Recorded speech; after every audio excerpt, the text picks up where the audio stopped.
Ever wondered why giraffes have long necks, or why some birds have brightly colored feathers?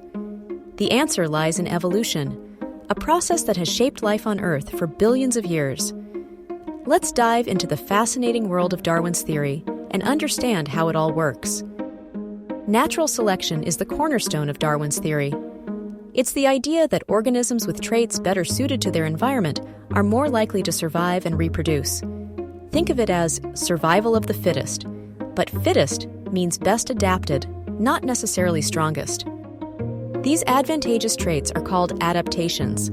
They can be physical, like camouflage, or behavioral, like migration patterns.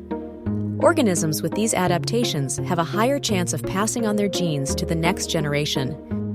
Over time, these beneficial traits become more common in a population. This gradual change in the genetic makeup of a population is what we call evolution. It's a slow, continuous process driven by environmental pressures. Natural selection wouldn't be possible without genetic variation. This refers to the differences in genes within a population. Where does this variation come from? Mutations, random changes in DNA, are a primary source. While many mutations are harmful or neutral, some can be beneficial, providing a new adaptation. Sexual reproduction also plays a crucial role. When organisms reproduce sexually, their genes are shuffled and recombined. This creates new combinations of traits in offspring, increasing the diversity within the population.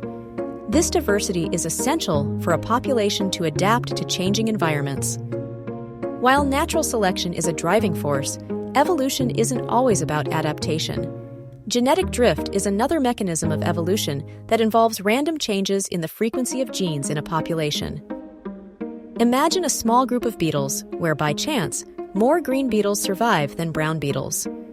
Over time, the green beetle gene becomes more common, even if green doesn't offer any survival advantage. This is genetic drift in action. Genetic drift is more pronounced in small populations. In these populations, random events can have a significant impact on the gene pool, leading to rapid and unpredictable evolutionary changes. Darwin's theory isn't just a hunch. It's supported by a wealth of evidence from various fields.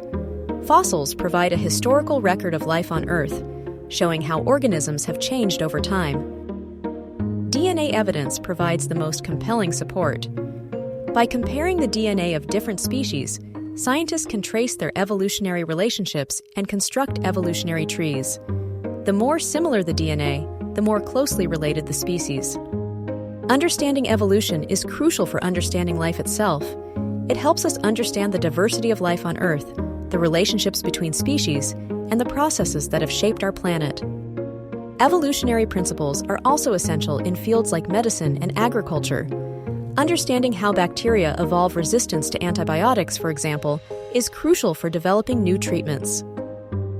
By studying evolution, we gain a deeper appreciation for the interconnectedness of all living things and the dynamic nature of life on Earth. It's a journey of discovery that continues to unfold with each new scientific breakthrough. Now that you have a basic understanding of Darwin's theory of evolution, it's time to delve deeper. Research specific examples of natural selection, like the peppered moth or Darwin's finches. Explore the fossil record and learn about the major evolutionary transitions in the history of life. Share this video with your friends, start a discussion, and let's continue to unravel the mysteries of evolution together.